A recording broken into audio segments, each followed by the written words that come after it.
The cabin filter is located on the passenger side of the vehicle, under the glove box. Pull the tab on the housing cover up and slide the housing cover off.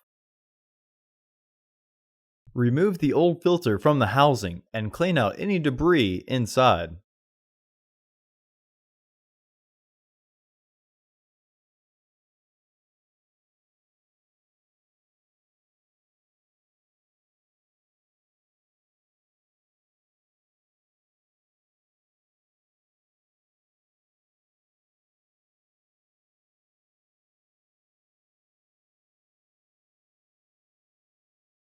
It may be easier to install your new AQ1228C filter into the housing by pinching the sides of the filter.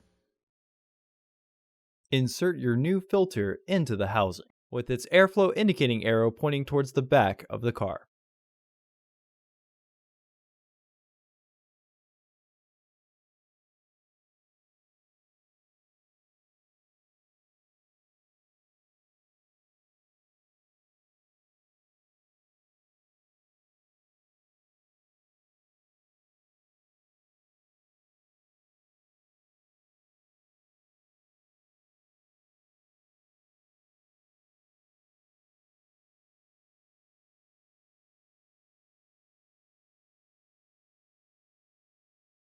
When the filter is adequately flushed with the housing, slide the housing cover into position and press to lock it into place.